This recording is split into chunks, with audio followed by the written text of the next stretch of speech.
அனைத்து மாணவர்களுக்கும் வணக்கம். நம்ம இந்த வீடியோல என்ன பார்க்க போறோம் அப்படின்னா, 12th ஸ்டாண்டர்ட் கெமிஸ்ட்ரியில பப்ளிக் எக்ஸாம்ஸ்ல பார்த்தீங்கன்னா, 8 மதிப்பெண்களுக்கு வந்து குழப்ப வினா அப்படின்னு சொல்லி குடுத்துருக்காங்க. மாணவர்கள் வந்து அதிர்ச்சி அப்படின்னு சொல்லிட்டு. இது எந்தெந்த கொஸ்டின்ஸ் அப்படின்னு சொல்லிட்டு பார்ப்போம். மோஸ்ட்லி வந்து இது வந்து சரியானால் மாணவர்களுக்கு வந்து இந்த கொஸ்டின்ஸ் எல்லாமே அட்டெண்ட் பண்ணியிருந்தீங்கன்னா, உங்களுக்கு 8 மார்க்ஸ் வந்து வழங்குறதுக்கான வாய்ப்பு இருக்கு.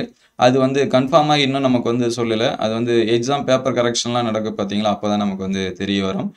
இந்த மாரி நமக்கு வந்து புக்ல இல்ல, இது வந்து ராங்கா குடுத்துருக்காங்க, இது தவறான வினா அப்படின்னா, நீங்க அட்டெண்ட் பண்ணியிருந்தீங்கன்னா, உங்களுக்கு அந்த 8 மார்க்ஸ் கிடைக்கிறதுக்கான வாய்ப்பு இருக்கு.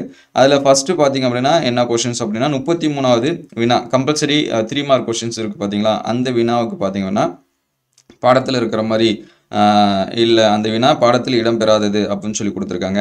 அதேபோல 5 மார்க் சரிங்களா, 5 மார்க் கொஸ்டின்ஸ்ல 38ல அல்லது கொஸ்டின்ஸ் இருக்கு சரிங்களா. அதுல நைட்ரஜன் சேர்மங்கள் அப்படிங்கிற 13வது பாடத்துல இருந்து இந்த கொஸ்டின்ஸ் வந்து இருக்கு.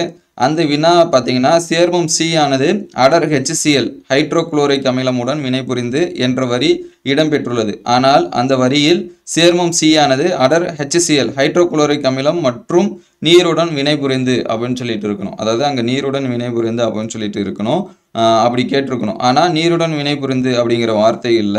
மேலும் 675 கெல்வினுடன் வினைபுரிந்து அப்படிங்கிற வார்த்தையும் அதுல என்ன பண்ணுக்கு இடம்பெறாமல் இருக்கு அப்படின்னு சொல்லி கொடுத்துருக்காங்க. இதனால் வந்து மாணவர்கள் வந்து குழப்பமாகி மன உளைச்சல் அடைஞ்சிருக்காங்க அப்படின்னு சொல்லியிருக்காங்க. வேதியியல் பாட ஆசிரியர்கள் வந்து கூறுகையில் இந்த தேர்வுக்கு ஒரு மதிப்பெண் பகுதியில் பார்த்தீங்கன்னா 5 வினாக்கள் வந்து யோசித்து எழுதுற மாதிரி இருந்துச்சு அப்படிங்கிற மாதிரி சொல்லியிருக்காங்க. இதே மாதிரி 8 மதிப்பெண்களுக்கு பாடத்திட்டத்தில் இல்லாத மற்றும் முழுமை பெறாத வினாக்களாக கேட்கப்பட்டுள்ளது அப்படின்னு சொல்லியிருக்காங்க. அதனால வினாத்தாள் தயாரிப்பு குழு மனசாட்சியின்றி கல்லூரி மாணவர்களுக்கான தரத்தில் தயாரித்துள்ளது ஏற்க முடியாதது அப்படின்னு சொல்லி கேட்டிருக்காங்க. இது மாணவர்களை சோர்வடைய வைத்துள்ளது. இது குறித்து தேர்வுத்துறைக்கு மாவட்டங்கள் வாரியாக தெரியப்படுத்தியுள்ளோம்.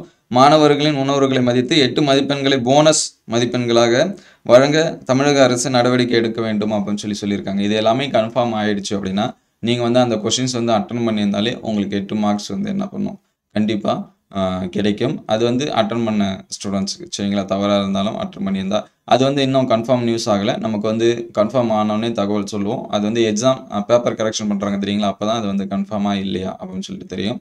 ஆல்ரெடி நம்ம வந்து ஃபிசிக்ஸுக்கு இதுக்கு எல்லாமே முக்கியமான கொஸ்டின்ஸ் வந்து அப்லோட் பண்ணியிருக்கோம். நீங்கள் வந்து எக்ஸாம்ஸ்க்கு வந்து ப்ரிப்பேர் பண்ணும்போது பிளேலிஸ்ட்டில் 11th and 12th public exam important question இருக்கும். அல்லது டிஸ்கிரிப்ஷன் லிங்க்கில் நான் தரேன், நீங்கள் வந்து அதை செக் பண்ணி பார்த்துக்கலாம். எல்லா விதமான கொஸ்டின்ஸுமே நம்ம அப்லோட் பண்ணியிருக்கோம். லெசன் வைஸாக both Tamil medium and English medium அந்த கொஸ்டின்ஸ் எல்லாமே பாருங்கள். இந்த வீடியோ உங்களுக்கு பயனுள்ளதாக இருந்துச்சு அப்படின்னா உங்கள் நண்பர்களுக்கு ஷேர் பண்ணுங்கள். இந்த மாதிரி வீடியோ தொடர்ந்து வரணும் அப்படின்னா நம்ம சேனலில் லைக் அண்ட் சப்ஸ்கிரைப் பண்ணுங்கள். தேங்க்யூ ஃபார் வாட்சிங்.